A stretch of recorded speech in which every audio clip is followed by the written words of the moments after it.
Oke, selamat pagi menjelang siang semuanya. Hari ini kita akan belajar terkait materi pengayaan tentang pengantar metode penelitian dan penyusunan proposal. Sebelum kita masuk ke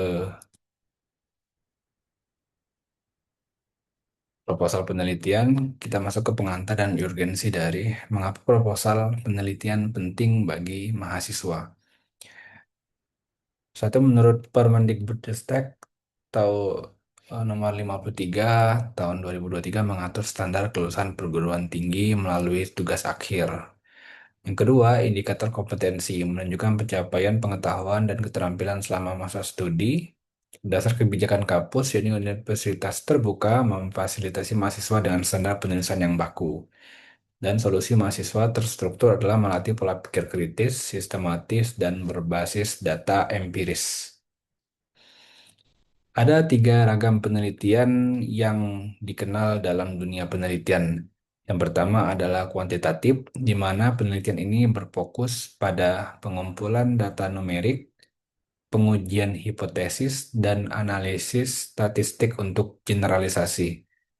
Sedangkan yang kedua adalah penelitian kualitatif, yang mana mengeksplorasi makna, pengalaman, dan konteks sosial secara mendalam, bersifat natural dan induktif.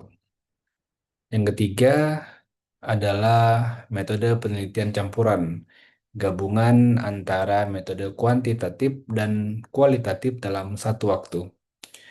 Metode ini menggabungkan metode numerik dan eksploratif untuk pemahaman fenomena yang lebih komprehensif. Apa perbedaan mendasar antara penelitian kuantitatif dan kualitatif? Penelitian kuantitatif satu fokusnya pada pengukuran hubungan antara variabel dan objektivitas. Data berupa angka statistik dan kuesioner terstruktur. Alurnya deduktif, yakni menguji teori yang sudah ada biasanya. Desainnya terstruktur, formal, dirancang matang dari awal. Sedangkan penelitian kualitatif fokusnya adalah tentang pemahaman mendalam, konteks sosial, dan eksplorasi. Terkait data bisa berupa kata-kata, gambar, dan wawancara. Alurnya induktif menghasilkan konsep atau teori baru, atau bisa menganalisis secara deskriptif suatu fenomena atau suatu kajian-kajian. Misalkan kajian berbahasa, kajian kesastraan, dan lain-lain. Kemudian untuk desainnya fleksibel, berkembang sesuai dengan situasi di lapangan. Jadi mengikuti fenomenologi yang ada di lapangan. Untuk sistematika proposal, mengacu pada struktur baku penulisan proposal penelitian di universitas terbuka. Bab satu adalah pendahuluan di mana latar belakang berfungsi untuk menjelaskan urgensi topik dan mengidentifikasi gap atau kesenjangan antara teori dan fakta di lapangan.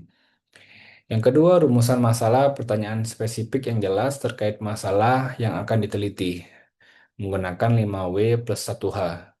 Biasanya ada di kisaran 2 sampai 1 sampai 3 rumusan masalah. Kemudian tujuan penelitian, hasil akhir yang dicapai, hipotesa yang sudah digambarkan di awal harus selaras dan menjawab rumusan masalah. Terakhir, manfaat penelitian menjabarkan output atau hasil dan pihak yang akan menerima manfaat secara teoretis dan praktis.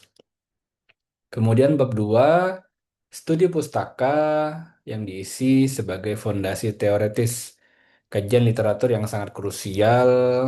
Carilah pustaka relevan dari sumber yang kredibel, artinya bisa dicek, bisa dicari, bisa dibuktikan.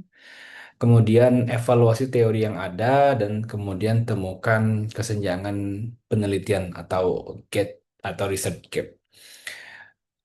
Pastikan menghindari duplikasi penelitian terdahulu, hindari sifat-sifat plagiarisme, di mana ada penelitian terdahulu kemudian dicontek dan diubah-ubah sedikit, tapi secara isi masih sama. Kemudian, susun argumentasi kuat untuk mendukung kebaruan topik penelitian dengan menyintesis berbagai literatur pendukung. Jadi dikumpulkan dulu seluruh literatur pendukungnya, baru kemudian membentuk teori-teori yang kuat untuk menghasilkan penelitian yang bagus.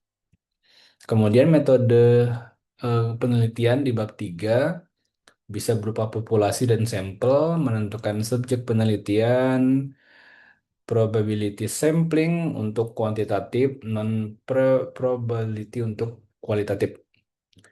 Dari segi pengumpulan data, ada beberapa seperti pemilihan instrumen, observasi, kuesioner, dokumentasi, atau wawancara yang sesuai dengan jenis penelitian.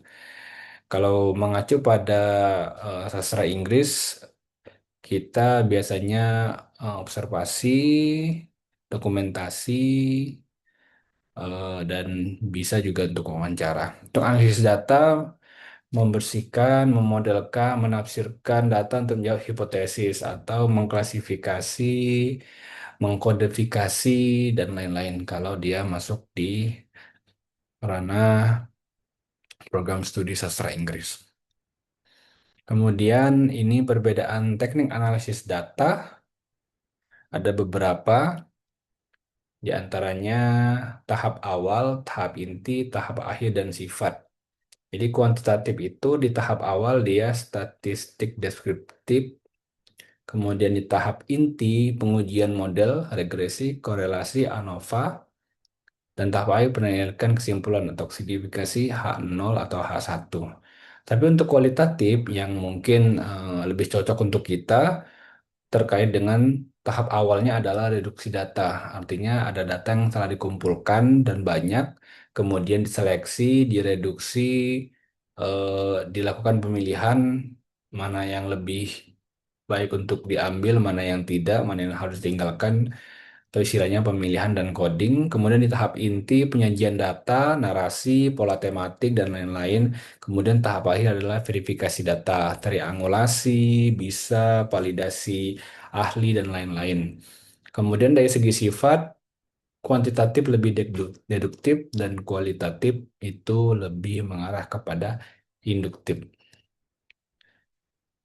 Untuk aplikasi pengolahan data, untuk aplikasi kuantitatif digunakan untuk mengolah data numerik dan menjalankan pengujian statistik kompleks seperti IBM, SPSS, sangat populer untuk analisis statistik, deskriptif, interferensial, Sam Amos untuk menguji hubungan antar konstruk laten, Strata, R, Studio kuat dalam pemrograman dan penyesuaian analisis. Untuk aplikasi kualitatif, membantu mengelola data tidak struktur seperti teks, audio, dan gambar. Ada NVivo, ahli dalam mengelola dokumen, transkrip, dan melakukan coding tematik. Kemudian Atlas.ti memvisualisasikan hubungan antar kode atau jaringan semantik. Atau Otter.ai mentranskripsi rekaman wawancara secara otomatis. Jadi ini gambaran aplikasi pengolahan data. Jikalau kita dalam penelitian kita menggunakan aplikasi atau tools yang membantu memudahkan kita dalam menganalisis data. Kemudian yang terakhir adalah uji keabsahan data. Memastikan instrumen dan hasil riset dapat diandalkan. Dalam kuantitatif, validitas mengukur ketepatan instrumen internal maupun eksternal, reliabilitas mengukur konsistensi Cronbach alpha, itu yang biasa dipakai di kuantitatif. Sedangkan di kualitatif adalah dari segi kredibilitas, diuji melalui perpanjangan pengamatan, ahli, ahli budaya, ahli bahasa, ahli sejarah, dan triangulasi. Jadi gabungan antara sumber atau dan metode. Kemudian kualitatif yang sifatnya dependability dan confirmability yaitu melakukan audit alur penelitian untuk menjamin objektivitas. Ini adalah bagian dari uji keabsahan data antara dua metode tadi. Kemudian untuk UT atau Universitas Terbuka juga mengatur batas maksimal plagiasi dari tugas akhir yang akan dilakukan oleh mahasiswa, yakni pada angka 30%. Format penulisan proposal sama seperti yang diatur, Times New Roman ukuran 12, spasi margin 1,5, halaman 10 sampai 15 halaman di luar koper dan pustaka. Ini masuk di kategori proposal, bukan skripsi akhir ya, atau tugas akhir. Etika akademik. Oke, mari berdiskusi. Jikalau ada pertanyaan terkait dengan penyusunan proposal, ini sebagai bentuk pengayaan awal di mana teman-teman bisa berdiskusi aktif di forum dan saya akan menjawab seluruh pertanyaan atau kebingungan atau dari materi saya yang kurang jelas terkait dengan apa yang saya sampaikan sebagai pengantar perkuliahan di metode penelitian. Terima kasih, itu saja. Assalamualaikum warahmatullahi wabarakatuh.